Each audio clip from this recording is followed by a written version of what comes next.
तो क्या न्यूज़पेपर वही जगह बना के रखेगा? आज भी पत्रकारिता के संबंध में न्यूज़पेपर का ही सहारा लेना पड़ेगा। अमर जी, कभी ऐसा हुआ है कि कोई धमकी मिली हो और उसका आपने किस तरह से जवाब दिया? तब से ही पत्रकारों को कलम का सिपाही कहा गया है ठीक और है। सिपाही के साथ धमकियां, लड़ाई झगड़े, इस तरह की बातें होना आम बात है। ये बहुत अच्छी बात है कि मतलब उन चीजों को कैसे हैंडल करना है, ये हम तजुर्बे के साथ अच्छा सीखते जाते हैं। जब तक आदमी जीवित रहता है तब तक सीखता है। आपने मेरठ में ऐसे कौन से राज खोले हैं जिससे मेरठ में हड़कंप मच गया हो? समय समय पर हमारे पत्रकारिता जगत में बहुत बड़े खुलासे होते रहते हैं, उसमें भी उन्हें रिश्वत दे करके अपना काम लेना पड़ता है। वो जो सारी चीजें थी वो एक पॉजिटिव ट्रैक की तरफ गई। जब आप कोई भी खबर छापते हैं तो उसका एक पॉजिटिव पहलू होता है, एक नेगेटिव पहलू होता है, लेकिन आईना दोनों है, पॉजिटिव भी है। ये सभी खबरों के साथ सभी के रहेगा, साथ है ना? हेड और टेल दो कॉइन्स के पहलू हैं, ये हमेशा रहेंगे और रहेंगे। बिल्कुल। कभी आपको ऐसा फील हुआ कि अब बस और नहीं हो रहा, अब सब छोड़ देता हूँ? फेड अप कब होते हो? जब आप कोई सच्चाई दिखाना चाहते हैं ठीक। और आपके पास बहुत सारे प्रश्न चिन्ह ये लग जाते हैं कि आप ऐसा क्यों दिखा रहे हैं। क्या मेरठ मीडिया आज भी बिना दबाव के काम करने में सक्षम है? आप जब कोई भी स्टोरी कवर करते हैं, सच्चाई दिखाना चाहते हैं, तो पक्ष और विपक्ष दोनों जगह है। और आपने बात करते करते कोई तीखा सवाल कर दिया है, कुछ भी क्वेश्चन करा उनसे? उनके एक्सप्रेशन, उनके बात करने का या जवाब देने का लहजा, टोन में थोड़ा सा चेंजेस आ जाता है या बताने में चेंजेस आ जाता है, या उस टाइम कह देते हैं कि अभी हम बात करने की मूड में नहीं है। एक बड़ा खूबसूरत शेर है कि कौन सी बात कब कहाँ कैसे कही जाती है, ये सलीका अगर हो तो हर बात सुनी जाती भी ऐसा बना देते हैं और अपर टेक्स्ट भी ऐसा हेडर फुटर दोनों लगा देंगे और न्यूज देख के लोग बोलते हैं कि अरे यार ये देखो कि ये क्या छपा है। आपको लाइसेंस मिलता है, आप अप्रूव्ड होते हैं, सर्टिफिकेशन होता है, तभी आप समाचार पत्र चला सकते हैं। अंबर जी, पॉडकास्ट में मैं चाहता हूं कि आप एक एक्सक्लूसिव दे दो, जैसे कि कोई बड़ी खबर जो आपने अब तक ना बताई हो और जो आप अब तक छापी भी ना हो और आप बताना चाहते हो इस पॉडकास्ट के माध्यम से। स्टोरीज डेवलप हो रही हैं, हमारे पत्रकार साथी लगातार उस पर नजर बनाए हुए हैं।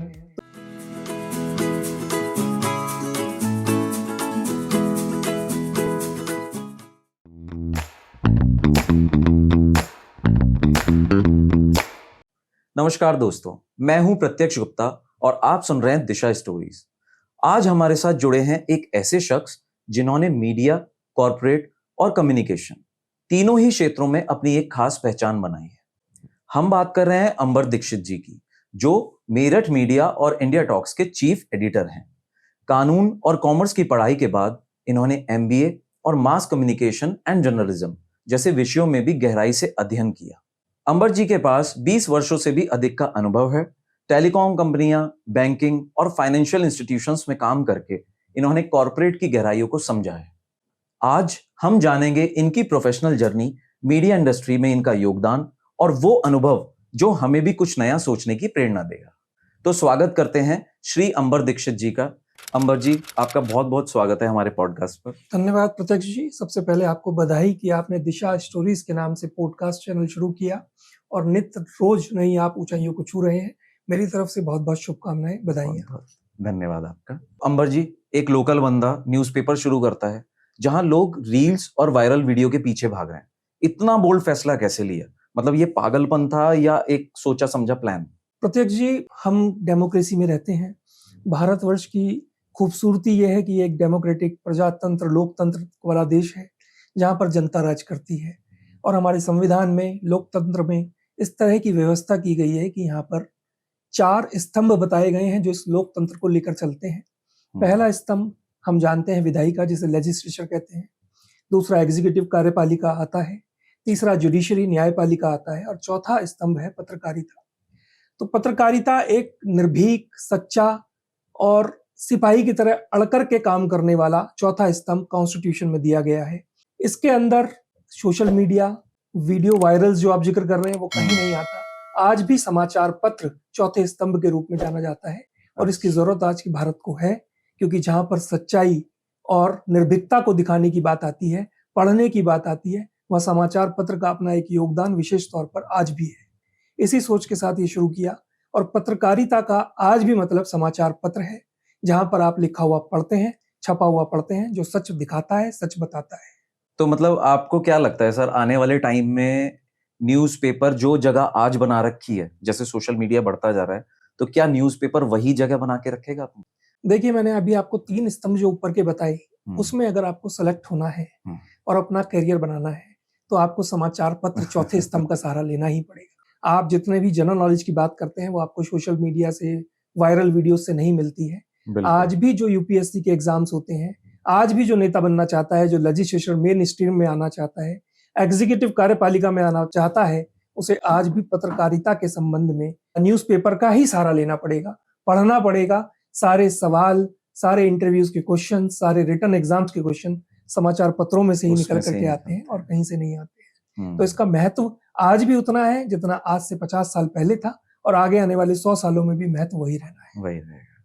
अमर जी, कभी ऐसा हुआ है कि किसी खबर को छापने के बाद आपके पास कोई फोन आया हो कि भाई ये क्या छाप दिया, या इसको हटा दो, या कोई धमकी मिली हो, और उसका आपने किस तरह से जवाब दिया है?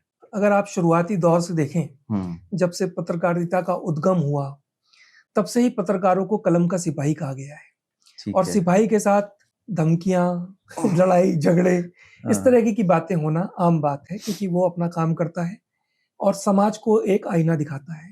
और एक पत्रकार का काम है, जो सत्ता में सरकार है उसी से सवाल किए जाते हैं, विपक्ष पे कभी सवाल नहीं आते।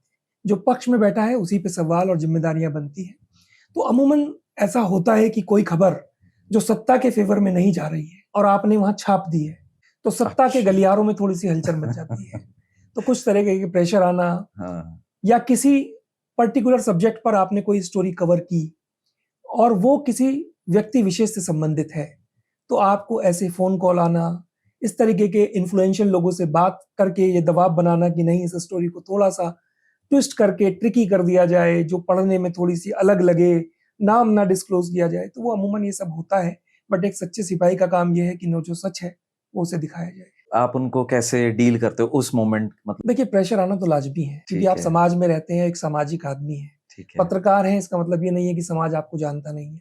पत्रकारों को समाज बेहतर तरीके से जानता है, क्योंकि पत्रकार पुल का काम करता है सत्ता और सरकार के बीच में और जनता के बीच में। जो भी सत्ता की बातें हैं वो जनता तक पहुंचाने के लिए पत्रकार ही जिम्मेदार है।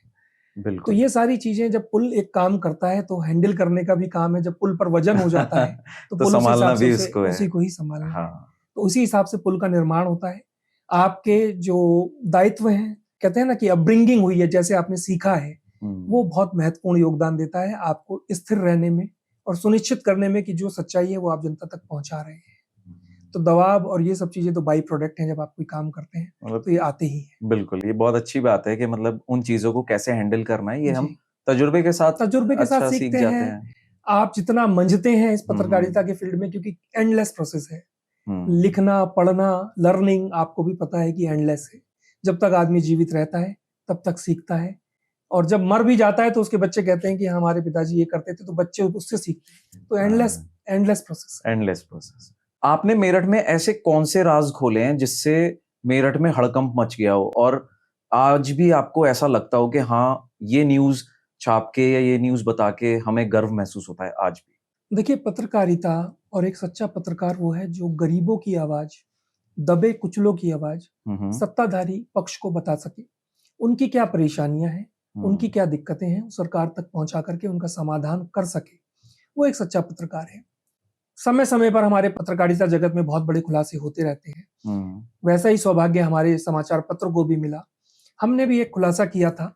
विभाग का नाम तो लेना उचित नहीं है, लेकिन मैं बता देता हूं कि आजकल देश में बेरोजगारी का जो मुद्दा चल रहा है, क्योंकि जनसंख्या इतनी है, 65% 70% यूथ भारत में निवास करता है, तो सबको रोजगार चाहिए।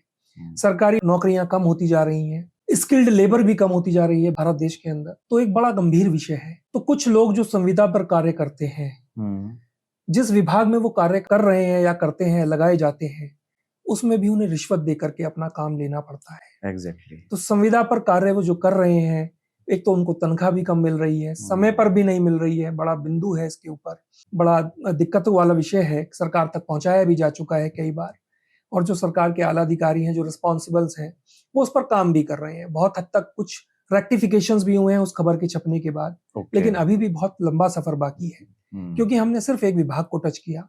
ऐसे अन्य बहुत सारे विभाग होंगे जहां पर संविदा कर्मी कार्य कर रहे हैं, लेकिन उनको जो कार्य दिया जाता है, कुछ घूस लेकर के या रिश्वत लेकर के दिया जाता है, और जो अधिकारी वहां पर कार्य डेप्यूट करता है, वो इस तरीके की डिमांड करता है। तो वो एक बहुत गंभीर विषय है कि आप तो अंडर पे काम करा रहे हैं, संविदा पे काम करा रहे हैं, और जो व्यक्ति काम कर रहा है उसके पीछे परिवार है, 4-5 लोग उसके साथ सफर कर रहे हैं जिंदगी का, उसकी जिम्मेदारी उसके ऊपर है, लेकिन फिर भी वो रिश्वत देकर के काम ले रहा है। तो विभाग के अंदर ही ऐसा काम हो रहा है।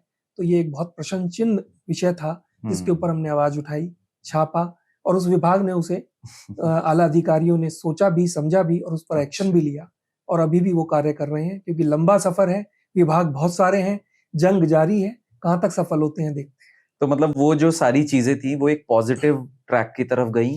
पॉजिटिव ही है, पॉजिटिव ही है। देखिए, नेगेटिव पॉजिटिव दोनों होते हैं। जब आप कोई भी खबर छापते हैं तो उसका एक पॉजिटिव पहलू होता है, एक नेगेटिव पहलू होता है। पॉजिटिव पहलू वो जिसको वो इम्पैक्ट कर रहा है, जिसको लगता है कि मेरी आवाज उठ चुकी है, खबर के छपने के बाद मुझे पॉजिटिव रिजल्ट आएगा, तो उसको वो पॉजिटिव इम्पैक्ट कर रहा है, तो उसके लिए वो पॉजिटिव खबर है। लेकिन उस खबर के छपने के बाद या वायरल होने के बाद जिसके ऊपर नेगेटिव या क्वेश्चन मार्किंग होगी, उसके लिए उसका नेगेटिव इम्पैक्ट आता है। तो पॉजिटिव और नेगेटिव हर खबर का है, हर खबर। वो तो देखने वाली बात है, पढ़ने वाली बात है कि आप किस बोट में बैठे हैं, किस नाव में बैठे हैं। अगर आप उसका हिस्सा हैं, उस षड्यंत्र का हिस्सा है, तो आप नेगेटिव सोचेंगे। तो अगर आप उस षड्यंत्र का हिस्सा नहीं है, आप उसमें सिर्फ सफर कर रहे हैं या आपके इमोशंस जुड़े हुए हैं किसी समाज के साथ, तो फिर वो आपको पॉजिटिव खबर लगेगी। लेकिन आईना दोनों है, पॉजिटिव भी है और नेगेटिव। ये सभी खबरों के साथ सभी के साथ है ना? हेड और टेल दो कॉइन्स के पहलू हैं, ये हमेशा रहेंगे और रहेंगे। बिल्कुल। अंबर जी, काम करते करते कभी आपको ऐसा फील हुआ कि अब बस और नहीं हो रहा, अब सब छोड़ देता हूँ, और पत्रकारिता से बड़ा तो कोई धोखा ही नहीं है? नहीं, ऐसा अभी एज सच मेरी लाइफ में, इतनी जर्नी में कोई ऐसा मोमेंट नहीं आया। बट हाँ, फेड अप आप होते हो। फेड अप कब होते हो? जब आप कोई सच्चाई दिखाना चाहते हैं, ठीक, और आपके पास बहुत सारे प्रश्न चिन्ह ये लग जाते हैं कि आप ऐसा क्यों दिखा रहे हैं, क्यों आप इस तरीके का खबर वायरल करके सत्ता पक्ष से दुश्मनी मोल ले रहे हैं, या किसी व्यक्ति विशेष से दुश्मनी ले रहे हैं, या किसी व्यक्तिगत विभाग के खिलाफ आप लिख रहे हैं, तो क्यों ले रहे हैं? ये सारे सवाल आते हैं। बट अगेन मैं ये कहना चाहूंगा कि पत्रकारिता बड़ा जिम्मेदारी वाला काम है। और देखिए, लोकतंत्र की जो डिजाइन है, मैंने पहले भी बताया, उसमें 4 ही स्तंभ दिए गए हैं। पहले 3 स्तंभ जो मैंने आपको बताए, लेजिस्लेचर जिसके अंदर विधायिका आती है, जिसमें लोकसभा, राज्यसभा, विधानसभा जो कानून बनाते हैं वो है। दूसरा कार्यपालिका, एग्जीक्यूटिव, जिसके अंदर हमारे कैबिनेट मंत्री भी आते हैं, प्रधानमंत्री भी आते हैं, मुख्यमंत्री भी आते हैं, और जितने भी सरकारी अधिकारी हैं वो सब आते हैं। एडमिनिस्ट्रेशन आता है। तीसरा न्यायपालिका, जो ये सुसंगत करती है कि जो हमारे लोकतंत्र के पहले 2 स्तंभ है, विधायिका और कार्यपालिका, आप ये मान के चलिए कि सत्ता से इन्फ्लुएंशियल है। अच्छा। क्योंकि सत्ता जिसकी होगी वो उसे इन्फ्लुएंस करेगा, क्योंकि लोकसभा, राज्यसभा, विधानसभा ये विधायिका के अंतर्गत आते हैं। कार्यपालिका भी सरकार कंट्रोल करती है, गवर्न करती है। लेकिन जो जुडिशरी है वो एक इंडिपेंडेंट स्तंभ है। तो जुडिशरी इसलिए बनाया गया कि जो कानून विधायिका ने बनाए और पास हुए, उनका पालन समाज में तरीके से हो रहा है या नहीं हो रहा है, चाहे उसके अंदर आम जनता हो, चाहे कानून बनाने वाले लोग हो। और उसी तरीके से इंडिपेंडेंट बॉडी दिया गया है पत्रकारिता को। तो पत्रकारिता भी उतनी ही इक्विवेलेंट हमारे लोकतंत्र के अंदर, कॉन्स्टिट्यूशन के अंदर रखा गया है पत्रकारिता को, जितना ये 3 स्तंभ महत्वपूर्ण है, उससे कहीं महत्वपूर्ण पत्रकारिता है। क्योंकि जब आप इन तीनों की आवाज जनता तक पहुंचाएंगे तो जनता अवेयर होती है। कानून आपने कमरे में बना दिया, लोकसभा के अंदर कानून बना दिया, एग्जीक्यूटिव जो एडमिनिस्ट्रेशन है उनके पास पहुंच गया, मंत्रियों के पास पहुंच गया, डीएम के पास पहुंच गया, कमिश्नर के पास पहुंच गया, क्योंकि एग्जीक्यूटिव प्रणाली का हिस्सा है। और उस कानून को रक्षा कैसे करनी है, उसे पालन कैसे कराना है, अगर कोई उसका गलत उपयोग करेगा तो उसमें क्या सजा है, वो न्यायपालिका के पास पहुंच गया। तो ये तीनों बॉडी एक थोड़ी सी लिमिटेड बॉडी है, लेकिन जनता एक डेमोक्रेटिक देश है, तो वास्ट जनता है, 150 करोड़ का मुल्क है, वहां तक आवाज कैसे पहुंचे, तो वो पत्रकारिता को रखा गया। तो कानून जो बना उसका कार्य पालन कैसे होगा, उसका निर्वहन कैसे होगा, और आपके क्या राइट्स हैं, आपके क्या अधिकार हैं, और आपको क्या नहीं करना है जो आपको उस कानून के पचड़े में डाल सकता है, वो सब आईना पत्रकार ही दिखाता है। और पत्रकारिता ही एक माध्यम है, इसी वजह से उसे चौथा स्तंभ कहा गया है। तो ये स्तंभ इतना मजबूत होना चाहिए, क्योंकि बाकी के 3 स्तंभ जो है वो इसी पे टिके हैं। तो अगर ये कमजोर हो गया तो वो तीनों स्तंभ अपने आप कमजोर हो जाएंगे, और मुल्क आपको पता है फिर कहाँ जाएगा। तो इसलिए पत्रकारिता का खुला होना, निर्भीक होना, सच्चा होना और जागरूक होना बहुत जिम्मेदारी का काम है। जरूरी भी है, जिम्मेदारी भी है और जरूरी भी है। अगर ये कहीं दब के रह गया तो बाकी के 3 स्तंभ खराब हो जाते हैं। मैंने अक्सर सुना है कि बहुत से लोग कहते हैं कि लोकल मीडिया बिक चुका है। आप इस बारे में क्या कहना चाहते हैं? क्या मेरठ मीडिया आज भी बिना दबाव के काम करने में सक्षम है? देखिए, एक सच्चा पत्रकार और पत्रकारिता वही है जो पारदर्शी हो। हम्म, अगर आपने पारदर्शिता नहीं रखी है, ट्रांसपेरेंसी नहीं है इन तीनों स्तंभ और पत्रकारिता के बीच में जो जनता तक पहुंचाया जा रहा है, हम्म, तो फिर आप पत्रकार नहीं है, आप पत्रकारिता नहीं कर रहे हैं।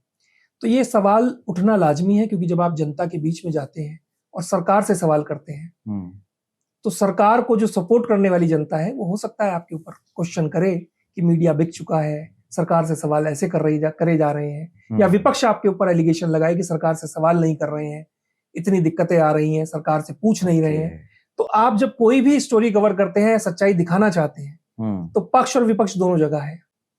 जो पक्ष है वो आपसे कहेगा कि आप नहीं बिके हैं, ट्रांसपेरेंट न्यूज कवर कर रहे हैं, और जो विपक्ष है वो जरूर कहेगा कि आप बिक चुके हैं, आप कवर नहीं कर रहे हैं। तो ये तो आपको हमेशा झेलना पड़ेगा। लेकिन सच्चा पत्रकार वही है जो अडिग है और सच्चाई जनता तक पहुंचा रहा है। और आज की डेट में जनता इतनी जागरूक हो चुकी है कि जनता को भी पता है कि सच्चाई क्या है और सच्चाई क्या नहीं है। क्योंकि समाचार पत्र का कोई, देखिए, जहां तक मेरठ मीडिया का बात है, मेरठ मीडिया मेरठ से जरूर प्रकाशित होता है, लेकिन प्रसारित पश्चिमी उत्तर प्रदेश और पूर्वी उत्तर प्रदेश और उत्तराखंड के कुछ जिलों में जरूर होता है।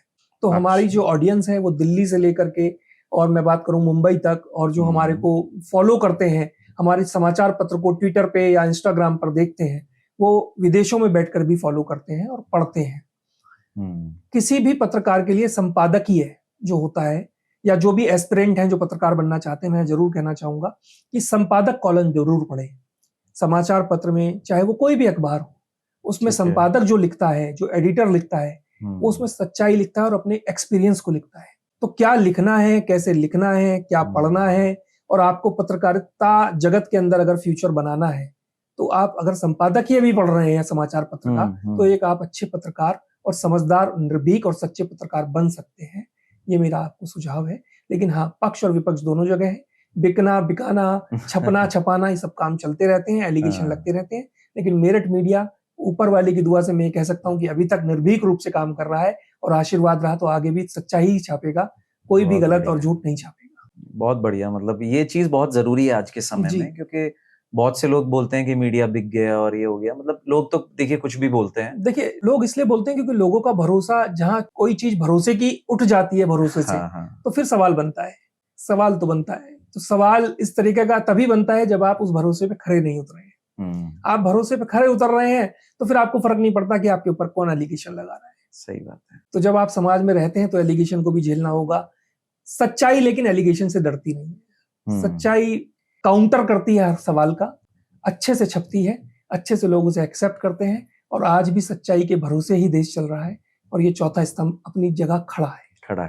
तो अंबर जी, कई बार आपके साथ भी ऐसा होता होगा, या आपकी टीम के साथ भी ऐसा होता होगा कि भाई आप जैसे कोई अधिकारी हैं या कोई भी नेता हैं, कोई भी पर्सन है, वो किसी ना किसी चीज के लिए जिम्मेदार है, और आपने बात करते करते कोई तीखा सवाल कर दिया है, कुछ भी क्वेश्चन करा उनसे, तो उसके बाद उनका किस तरह का रेस्पॉन्स आता है? क्या उनकी प्रतिक्रिया रहती है उस सवाल को लेकर या उस तीखे क्वेश्चन को लेकर? प्रत्यक्ष, जब हम बात करते हैं किसी भी न्यूज को कवर करने की, या कोई भी एक ऐसा हादसा हो गया जिसके अंदर जिम्मेदारी बनती है सरकार की, अधिकारियों की, या किसी भी एक ऐसे व्यक्तिगत आदमी की जो उससे संबंधित है, तो सवाल तो उसी से किए जाते हैं। सत्ता में भी सवाल सत्ता से ही किए जाते हैं, लेकिन सत्ता के जो रिप्रेजेंटेटिव हैं, जिन्हें आप सांसद कहते हैं, विधायक कहते हैं, या नेताजी कहते हैं, उनसे ही सवाल किए जाते हैं। अब सत्ता एज एन इंडिविजुअल सत्ता तो कोई जवाब देता नहीं है, तो रिप्रेजेंटेटिव ही जवाब देते हैं, जिन्हें आप प्रवक्ता भी कह देते हैं। अच्छा। तो जब कोई ऐसी बात आती है, जिम्मेदारी उनकी बनती है कि वो जवाब जनता तक दें, क्योंकि जनता का ही सवाल पूछने का हक भी बनता है। हम तो जनता की आवाज है जो उनसे पूछते हैं। अगर कोई ऐसी बात है हमने पूछ ली है और वहां पर उन्हें उस समय नागवार गुजरी है और उन्हें तीखी लगी है, तो अमूमन ऐसा होता है कि उनके एक्सप्रेशन, उनके बात करने का या जवाब देने का लहजा, टोन में थोड़ा सा चेंजेस आ जाता है, या बताने में चेंजेस आ जाता है, या उस टाइम कह देते हैं कि अभी हम बात करने की मूड में नहीं है, नो मीडिया बाइट, कोई भी बाइट नहीं मिलेगी, कोई अपडेट होगा तो आपको रिलीज भिजवा दी जाएगी। बट प्रश्न तो बनता है। जब हम प्रश्न करते हैं तो उनका जिम्मेदारी भी बनती है कि वो जवाब दें, क्योंकि जो चारों स्तंभ हैं लोकतंत्र के, इस तरह से डिजाइन किए गए हैं कि उनकी जिम्मेदारी उनके साथ चल रही है और पत्रकार की जिम्मेदारी पत्रकार के साथ चल रही है। तो इसी वजह से पत्रकारिता को इंडिपेंडेंट रखा गया है कि आप सवाल कर सकते हैं, जनता की आवाज बनकर सवाल करें। उनका मूड कैसा है उस वक्त है या नहीं है, देखिए होता है कि हमने सवाल पूछा, कोई घटना घट गई है तो उन्हें वो भी संभालनी है, उन्हें बिल्कुल। जवाब भी देना है, जनता को भी जवाब देना है, मीडिया को भी जवाब देना है, सरकार को भी जवाब देना है, तो उनके ऊपर बहुत प्रेशर हो सकता है, हम भी समझते हैं। लेकिन हम भी फिर उस सवाल को पूछे बिना नहीं रहते हैं, क्योंकि हमारी जिम्मेदारी है। पूछते हैं, सवाल पूछा, उन्होंने जवाब दिया, बात आनी जानी चलती रहती है, फिर नया कोई हादसा होता है, नया सवाल बनता है, नई कोई स्टोरी आती है। तो ये अमूमन रोज का काम है कि जब पूछते हैं तो उन्हें हो सकता है कोई सवाल तीखा लगे, लेकिन जवाब तो बनता है, जवाब वो देते हैं। तो मतलब मेन बात ये है कि भाई ये तो जैसे रोज का है कि भाई क्वेश्चन आपका पूछने का काम है, जवाब देना लोगों का काम है। तो मतलब कोई आई थिंक इसको पर्सनली नहीं लेके जाता, नहीं ले सकते हैं इसे, क्योंकि ये एक आपका प्रोफेशन है। हाँ। और प्रोफेशन में आप अपनी जिम्मेदारी से काम कर रहे हैं, वो उनका एक लायबिलिटी है, उनकी रिस्पॉन्सिबिलिटी है, उनका प्रोफेशन है। हमारा प्रोफेशन ये है कि हम पूछें, उनका जवाबदेही है, रिस्पॉन्सिबिलिटी है कि वो जवाब दे। तो ये रिलेशन ही ऐसा है, इस रिलेशन में इस तरीके से ही चला जाता है। वो नाराज भी होते हैं, कभी पत्रकार भी नाराज हो सकता है कि तीखा से ज्यादा तीखा सवाल पूछ लिया है। लेकिन मैं यही बात कहूंगा कि एक बड़ा खूबसूरत शेर है कि कौन सी बात कब कहाँ कैसे कही जाती है, ये सलीका अगर हो तो हर बात सुनी जाती है। तो अगर आपको सलीका है तो हर बात सुनी भी जाती है और पूछी भी जाती है। सर, आज के जमाने में जैसे हर बंदा मोबाइल लेकर अपने आप को पत्रकार समझता है, तो असली और नकली पत्रकार में फर्क कैसे समझा जाए? देखिए, मोबाइल एक रेवोल्यूशन है दुनिया के अंदर। ठीक है। हर आदमी अवेयर हो गया है। किसी के साथ कोई गलत घटना घटती है या कोई गलत नाजायज उसे दबाया जाता है, तो मोबाइल पर वो रील बना करके, वीडियो बना करके उसे तुरंत वायरल भी कर देता है। और अब तो हमारा जो नया कानून आया BNS, उसमें एविडेंस के तौर पर वीडियोस को, चैट्स को मान लिया गया है कि ये एक हमारे साक्ष्य के रूप में पेश हो सकते हैं। तो एक अच्छी चीज भी है, हर चीज की पॉजिटिव और नेगेटिव है। हाँ, जहां तक आपने पत्रकार की बात कही कि कौन सच्चा है कौन झूठा है, देखिए मैं फिर कहूंगा कि जो समाचार पत्र हैं वो अपनी जगह आज भी सच्चे हैं। वायरल होना, रील्स बनाना, AI आ गया है आजकल। तो AI आ गया है। आप और हम बैठे हुए बात कर रहे हैं, पता नहीं अब AI में आप क्या मोल्ड कर दें, क्या डाल दें, क्या ऐड कर दें, डिलीट कर दें, पता चला हम बैठे हुए वार्तालाप कर रहे हैं, डांस हो गया। तो झूठ और सच का मोबाइल की दुनिया में, व्हाट्सएप यूनिवर्सिटी पे, यूट्यूब पर, फेसबुक पर, इंस्टाग्राम पर, इस पर कोई पैमाना नहीं है कि क्या सच्चा है क्या झूठा है। अगर कोई सच्चा पत्रकार है तो वो लिखेगा, छापेगा, पढ़वाएगा, पढ़ेगा, क्योंकि उसकी एक जिम्मेदारी है। सिर्फ एक ही फर्क है कि सच्चा पत्रकार जिम्मेदारी से काम करता है, वो झूठ को कभी बढ़ावा नहीं देगा, किसी भी आर्टिफिशियल इंटेलिजेंस का प्रयोग नहीं करेगा, वो अपने कलम को चलाएगा, अपने कलम से लिखेगा और सच को छापेगा। मोबाइल की जो दुनिया है, हो सकता है कि बहुत सारी चीजें हमारे को सुविधा दे दी है मोबाइल ने, लेकिन इस पर ट्रस्ट हम न्यूज के संबंध में नहीं कर सकते। न्यूज में अभी भी ये ट्रस्टवर्दी नहीं, क्योंकि बहुत सी न्यूज में देखा है हमने कि मतलब बिल्कुल उसका बेस भी ऐसा बना देते हैं और अपर टेक्स्ट भी ऐसा, हेडर फुटर दोनों लगा देंगे, और न्यूज देख के लोग बोलते हैं कि अरे यार ये देखो कि ये क्या छपा है, और वो फेक होती है, उसका कोई रेलेवेंस नहीं है। देखिए, समाचार पत्र की एक गवर्निंग बॉडी है हिंदुस्तान के अंदर, हमारे देश के अंदर जितने भी हिंदुस्तान में समाचार पत्र हैं, उसकी गवर्निंग बॉडी है RNI, registrar of newspaper for India. ठीक है। ये सूचना विभाग दिल्ली में इसका ऑफिस है, और जो गवर्न होती है दिल्ली से, सेंट्रल गवर्नमेंट के अंडर में ये आता है। आपको लाइसेंस मिलता है, आप अप्रूव्ड होते हैं, सर्टिफिकेशन होता है, तभी आप समाचार पत्र चला सकते हैं जिम्मेदारी के साथ, क्योंकि उसके ऊपर चेक्स एंड बैलेंसेस हैं।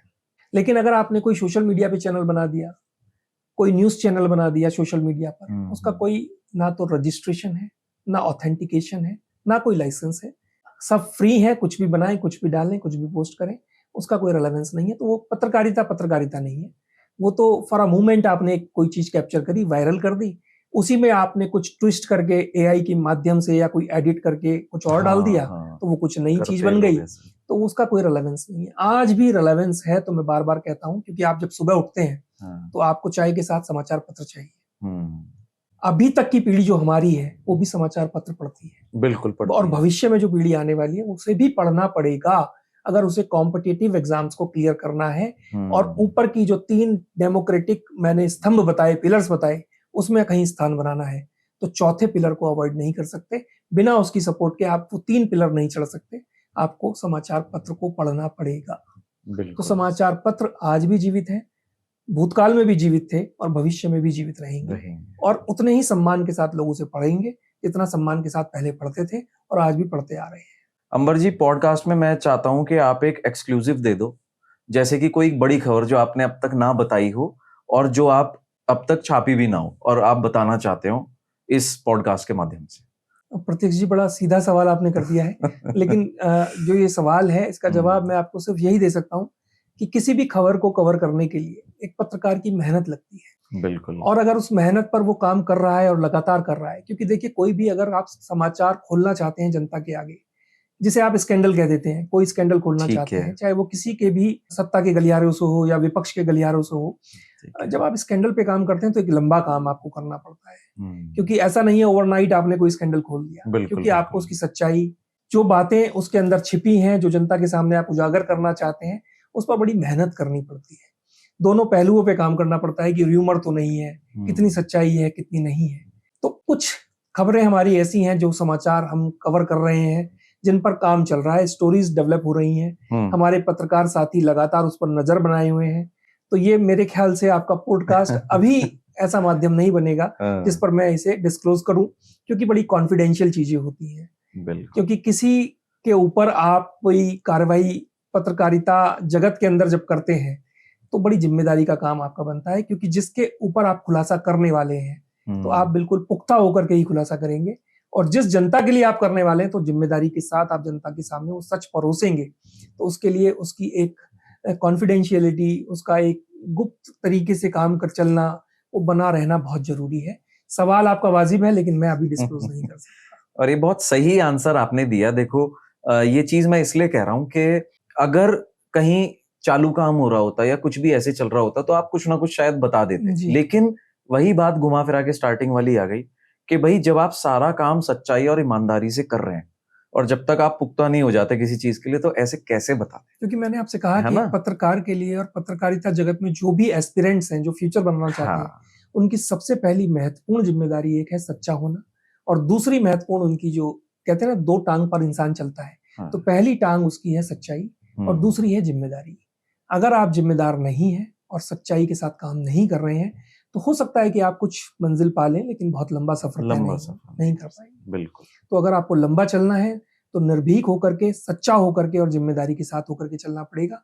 तो जिम्मेदारी यही बनती है कि खबर पे अगर काम चल रहा है, अभी तक जनता के बीच में वो नहीं पहुंची है, तो उसमें बहुत सारी चीजों पे बहुत सारे एस्पेक्ट्स हैं, उसे डिस्क्लोज खबर के फाइनल होने तक नहीं कर सकते। ये जिम्मेदारी एक पत्रकार की बनती है। तो उसी जिम्मेदारी के तहत मैं आपको मना कर रहा हूँ। मैं समझता हूँ कि आप इस मना को अदरवाइज नहीं लेंगे। नहीं, ये बहुत मतलब मैं पॉजिटिव चीज समझ रहा हूँ कि भाई मना कर रहे हैं तो उसके पीछे कोई एक बड़ा बेस, कोई कारण है जी। तो बहुत अच्छा आपने इसका मेरे को आंसर दिया। तो सर, हम आज तक जितने भी हमने पॉडकास्ट करे हैं, सभी में हमारा लास्ट क्वेश्चन हमारा हमेशा ये रहता है कि हम जितने भी पॉडकास्ट कर रहे हैं, हमारा टारगेट ये है कि जो हमारा यूथ है, जो हमारी यंग जनरेशन है, उसको एक सही दिशा, सही निर्देश मिल सके। तो आप अपनी तरफ से, अपने तजुर्बे के हिसाब से हमारी यंग जनरेशन को, यूथ को, या जितने भी लोग हमारा पॉडकास्ट इस टाइम सुन रहे हैं, उनको क्या एक बढ़िया सा संदेश, एक मोटिवेशनल मैसेज क्या आप अपने तरीके से दे सकते हैं, वो मैं चाहता हूं कि आप हमारी ऑडियंस को। मैं तो यही कहूंगा कि जो प्रत्यक्ष जी ने पॉडकास्ट के जरिए मुझसे कहा है कि आप तक एक बात पहुंचाई जाए, एक संदेश पहुंचाया जाए, तो मैं अपने पूरे पॉडकास्ट के दौरान, आप सुन रहे होंगे कि पत्रकार जगत की बात हुई है, पत्रकारिता की बात हुई है, तो मैं आप सब लोगों से यही कहना चाहूंगा कि अगर आप भविष्य बनाना चाहते हैं पत्रकारिता जगत के अंदर, और हिंदुस्तान के लोकतंत्र के चौथे स्तंभ को और मजबूत बनाना चाहते हैं, तो आप निर्भीक होकर के, निडर होकर के, सच्चे होकर के और जिम्मेदारी के साथ आगे बढ़िए, पढ़िए, लिखिए और जिम्मेदारी के साथ छापिए, और किसी भी समस्या के लिए उसकी जड़ तक जाइए, पहले जड़ तक जाइए, उसकी खोजबीन कीजिए और सच्चाई के साथ उसे पर्दाफाश करके जनता के सामने रखिए। आप सरकार, सत्ता, कार्यपालिका, जुडिशरी के बीच में और जनता के बीच में एक पुल का काम कर रहे हैं। जितना सशक्त पुल आप बनाएंगे, उतना सशक्त भारत बनेगा और उतना ही सशक्त कलम का सिपाही बनेगा। थैंक यू अंबर जी, आपने बहुत ज्यादा बढ़िया एक बात बोली है, और मतलब बहुत मोटिवेशनल चीज थी ये कि भाई मैं चाहता हूं कि आज का जो यूथ है वो इन सब चीजों को फॉलो करे और एक स्ट्रॉन्ग डिटर्मिनेशन लेकर के काम करे। बिल्कुल। तो ये था हमारा आज का पॉडकास्ट, और बहुत ही मजेदार कॉन्वर्सेशन रहा अंबर दीक्षित जी के साथ। बहुत ही बढ़िया जानकारी मिली, बहुत ही इंफॉर्मेटिव पॉडकास्ट था और बहुत मजा आया आपकी हिंदी मुझे बहुत अच्छी लगी, बहुत ही बढ़िया, मतलब जो आज के समय में नहीं सुनने को मिलता, वो बहुत सारी चीजें हमें सुनने को मिली। तो आपका बहुत बहुत धन्यवाद थैंक हमारे यू पॉडकास्ट के प्रत्यक्ष लिए। जी। तो ऐसे और भी इंटरेस्टिंग पॉडकास्ट देखने के लिए जुड़े रहिए हमारे साथ, और जुड़ने का सबसे अच्छा तरीका यह है कि चैनल को सब्सक्राइब कर लीजिए। अगर पॉडकास्ट अच्छा लगा हो तो शेयर भी कर दीजिएगा। मिलते हैं अगले पॉडकास्ट पर। धन्यवाद।